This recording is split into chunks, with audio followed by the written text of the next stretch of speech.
Pinagpaliwanag ng House Appropriations Committee ang mga dating opisyal ng Health Department kung paano nila ginamit ang pondo ng ahensya. Sa pagdinig, inamin ni dating Health Secretary Francisco Duque III na si dating Pangulong Rodrigo Duterte ang nag-utos noong pandemic na ilipat ng DOH sa PSDBM ang pondo para sa pagbili ng iba't ibang COVID-19 supplies. Yan ang ulat ni Melales Moras. Sek, pasensya na po ha, magkaibigan tayo. Huwag nyo kaming paikot-ikutin kasi paikot-ikot po eh. Napakasimple ng tanong, it can be answerable by the name of the person or the name of the committee or kung ikaw naman ang nag-utos, walang problema. Nagharap-harap ang mga dati at kasalukuyang kalihim ng Department of Health sa pagpapatuloy ng pagdinig ng House Committee on Appropriations patungkol sa budget utilization ng ahensya sa mga nakalipas na taon at kanilang naging pagtugon sa nagdaang COVID-19 pandemic. Sa simula pa lang ng talakayan, agad nang dumipensa si dating Health Secretary Francisco Duque III patungkol sa kinaharap niyang graft charges ukol sa umunoy irregular fund transfer noon ng DOH sa PSDBM para sa pagbili ng iba't ibang COVID-19 supplies. Given the severity of the public health emergency, we at the IATF and NTF deemed it best to rely on the expertise of the PSDBM and its network of suppliers for sourcing of the much-needed PPEs along with other essential goods and services for emergency response. We would not have stood a fighting chance without the first tranches of PPEs, which was a lifeline for our health workers. Git ng mga kongresista, mahalagang malinaw ang mga detalye nito lalo pa kung kaba ng bayan ang pinag-uusapan. Kaya't binusisi ng ilang mambabatas kung sino ang nag-utos kay Duque na gawin ang lipatan ng pondo. Sinasabi po, din po sa atin na ni Secretary Duque, Madam Chair, sa utos po ni dating Presidente Duterte ay nagkaroon ng ganito na transfer itong 47.6 billion. Tama po ba? Please say yes or no. Publicly, this was made by the President in our meetings in weekly meet or talk to the people. Giit ng dating kalihim, bagamat may kautusan ukol dito si dating Pangulong Rodrigo Duterte, sakop din naman ng kanyang kapangyarihan ang pagdedesisyon at pagbibigay ng direktiba kaya't para sa kanya, wala naman siyang ginawang paglabag. Sinagot na rin daw ni Duque ang inilabas na kautusan ng Ombudsman. Patungkol po sa Ombudsman case, ako po ay inatasan na mag-submit ng motion for reconsideration and I'm just waiting, Madam Chairperson, Your Honors, for the action of the Ombudsman on my MR. So everything, my legal team has already submitted all the documents to support and counter the baseless allegations that were filed against my person. Humarap din sa pagdinig ang mga dati at kasalukuyang opisyal ng PhilHealth. Isa sa mga idinikdik sa kanila ng mga mambabatas ay ang sobrang mahal na COVID-19 testing noong taong 2020 kahit sa ibang bansa mas mura naman ito. Tugon naman ng ahensya, mataas ang presyo nito sa simula dahil sa kakulangan ng supply pero kalaunan bumaba rin naman ito. As of April 14, 2020, the price was 8,150 pesos. And then on June 25, 2020, the price was brought down to 3,409 pesos. And then on November 30, 2021, the price was brought down to 2,800 pesos. And then on May 26, 2021, the price was further reduced to 2,287 pesos. And then on November 30, 2021, the price was 2,450 pesos.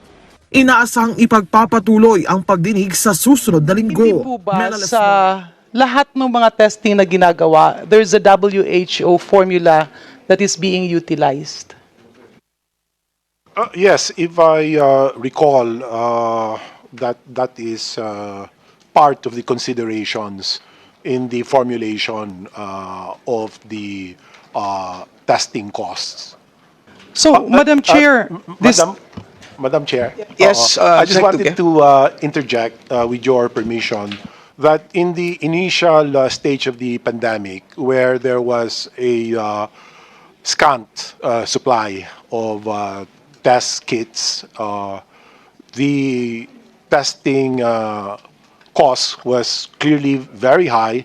But as soon as time went by and supplies and prices started to stabilize, then DOH with PhilHealth started to make the corresponding adjustments. So they started to reformulate the testing fees so that pababa ng pababa as the supplies increased and as the prices stabilized. Thank you, Your Honor. Yeah, Madam Chair, if I bring back the memory of the Honorable Secretary Duque, nababa po ng nababa ang presyo nung paulit-ulit po namin kinakatok ang inyong opisina during the budget deliberations. Because 8,150 per COVID test is exorbitant. Kaya nga po, Madam Chair, if the Honorable Duque is aware that there is a WHO formula being used in computation, this will point to the fact that the test cost should have actually been between 2,000 to 2,500 pesos. Di po ba? So, nag-take advantage yung iba kasi binigyan na ng presyo na 8,150. So, Madam Chair, may I request the Secretariat for the next hearing, we invite those responsible for computing such. Kasi kawawa naman yung taong bayan na napag-isip na ganun pala kamahal. Secretary, did you ever ask your counterpart ministers in other countries? Kagaya po ng Thailand, Singapore, Hong Kong, Malaysia, yung ating pong mga neighbors, because there's a network where secretaries collaborate and discuss. Natanong niyo po ba sila magkano yung kanilang COVID testing cost? I'm sorry, Madam Chairperson, I don't recall having consulted my contemporaries in the other ministries of health, but I would like to believe that the benefit package or benefit development office of PhilHealth was the responsible office to ensure that the testing fees or costs are sensitive to our people's ability to pay. No? So, yung benefit development So, office Madam Chair, ang sinasabi po, tinuturo po ni Secretary Duque yung benefit office. But is it not prudent for you as Secretary of Health to oversee? So my next question, Secretary Herbosa, dahil kayo po ay nanungkulan rin sa Departamento ng Kalusugan before, if you were the Secretary of Health during the time of the pandemic at nakikita mo hindi sinunod yung WHO formula, tayo ang may pinakamahal na testing which is 8,150 per test compared to 2,000 pesos sa neighboring countries. What will you do, Honorable Secretary? Thank you, Madam Chair. Usually, even our price of other medical devices and tests increase because of additional VAT, the traders' costs. So when we compare our healthcare costs to other countries, there's a slight markup. So I'll just make sure that the comparable markup is not exorbitant. So you'll also Actually, compare Madam with Chair, other my countries. question was, what are you going to do if you were the Secretary during that time? At nakita nga, kasi ang sinasabi ni Secretary Duque, ang nag-compute daw ay yung isang opisina sa PhilHealth. But of course, he's the chairman of the board. At alam lahat yung cost nun. Kasi malawakan na naririnig yon. So my question is, tsaka SecTed, ang VAT po ay 12% lang. So we're talking about 2,000 pesos versus 8,150. Siguro naman, hindi naman po yun yung customs duties, taxes, and VAT. So my question is, having been with the Department of Health, and now that you are Secretary, and as Secretary of Health, you oversee, you're the chairman of the board of PhilHealth, susundin mo lang ba ang sinabi ng isang opisina, nag-compute kami ganito, meron namang WHO formula. We agree, Madam Chair. No, we have to look at all costs, tama din naman yung sinabi ni former Secretary Duque na at the beginning, there was scarcity of all these tests so that the prices Madam Chair, even pasensya na po. from sources Sec, was if higher. with due courtesy, please answer my question directly. Napakasimple po ng tanong ko. Tama po ba na hindi ka gumalaw, maging pipi at bingi ka na lang, na alam mo namang napakamahal ng testing at inaabuso na ang PhilHealth and inaabuso yung taong bayan kasi may pandemya? My question is, 8,150 ang binigay, suggested, recommended testing cost. Recommended yan eh. Kasi hindi naman ikaw ang nagdi-decide. As head of the agency, will you just accept it? That can be answerable by yes or no.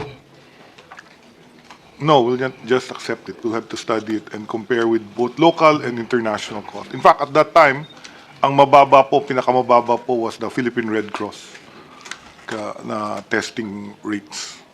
Yeah, Madam Chair, may I request the Honorable Herbosa to please answer all our questions directly and avoid going around the bush because this is a serious hearing.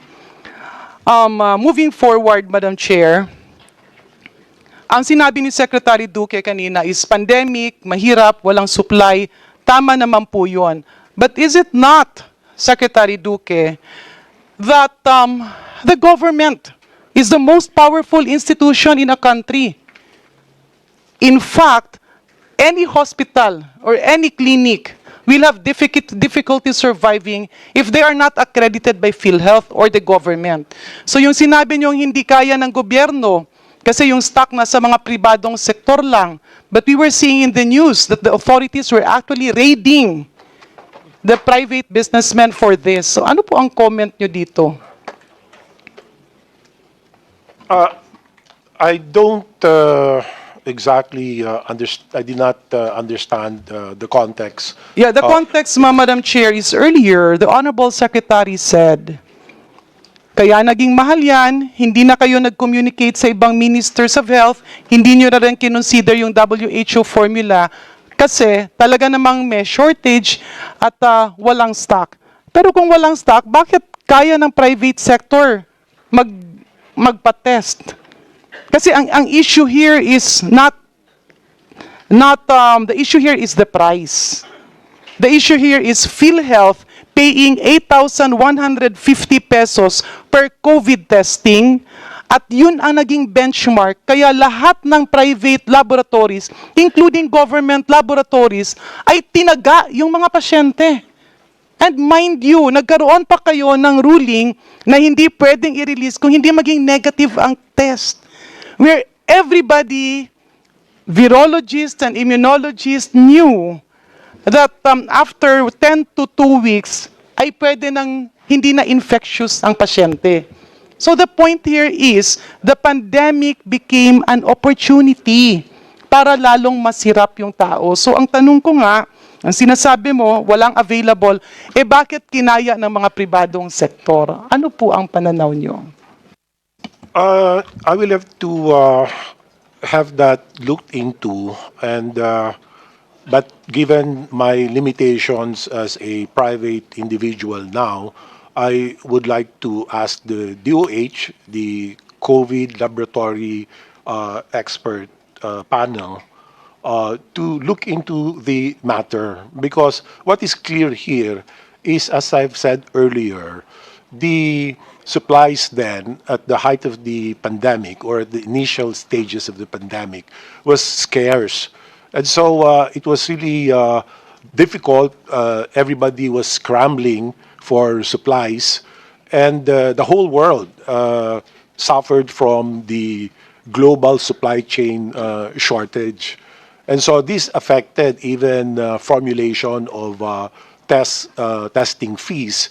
But the important thing is you would see the downward trajectory of the testing cost as soon as supplies became more available and prices began to stabilize. It's not as if the 8,000 Sige, became Madam a Chair, steady cost and plateaued there. Yeah, Meron so, naman po Madam talagang- Chair, tanggapin na lang natin ang sagot ni Secretary Duque na dahil naging available ang supplies, bumaba ang cost of testing.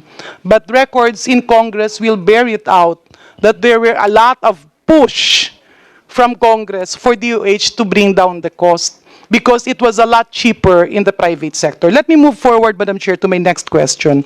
In the previous hearing, ang sabi ng Department of Health that the DOH has around 110 to 120 bids and awards committees.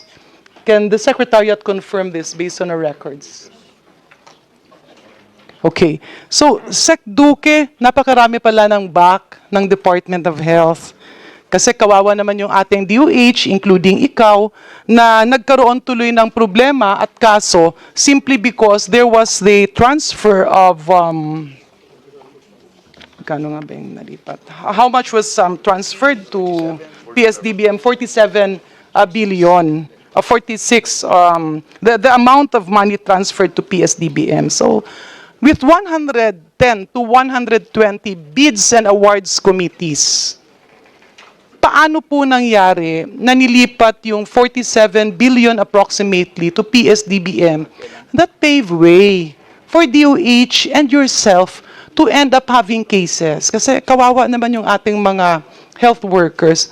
Ano po ang naging reason nito, Sec? Madam Chairperson, the information of the DOH having 110 co-backs is far from the truth because the co-back of the DOH only totals about 5 committees on bids and awards. And during that time, Madam Chair, Chairperson, pasensya po, Sec, let's go direct kasi sayang yung oras. You're saying that the Department of Health has only 5 backs total. And Yusek Bravo, in the previous hearing, mentioned around 110 to 120. Secretary Herbosa, ilan po ba ang backs ng DOH? Minimum po, ay, tama yung 100 kasi yung 5 is in the central office lang Okay. po yun. So what Tapos, was ang given lahat to ng hospital, us- meron pong 87 yon, Okay. merong isa o dalawang back yon. Ganun din ang regional offices, may isa o dalawang back din po yun. So in a nutshell, tama po ba ang sinagot ng DOH nung nakarang hearing that the Department of Health has 110 to 120 bids and awards committees? More or less, nationwide po. What does Secretary Duque say? yeah, I was referring to only the central office co-back, Madam Chairperson. Follow-up question, Madam Chair. Bakit po ipipilit nyo yung central office back, even with 5 backs? Eh, hindi po ba ang Department of Health, when you bid, kasama po yan lahat, including yung hospital backs, regional backs, attached agency backs? Your Honor, Madam Chairperson, at that time, we were really scrambling for supplies.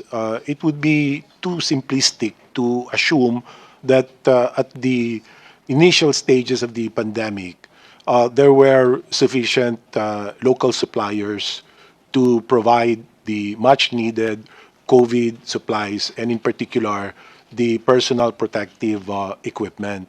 So, wala. Dahil at the time, nag-lockdown tayo. So, Madam Tapos, Chair, ang sinasabi ni Secretary Duque, pag DOH ang nagpabid, walang stock. Pag PSDBM ang nagpabid, merong stock. Ganun po ba ang aming pagkaintindi? Because you're telling us that there was scarcity of suppliers, so you have to transfer the funds to PSDBM.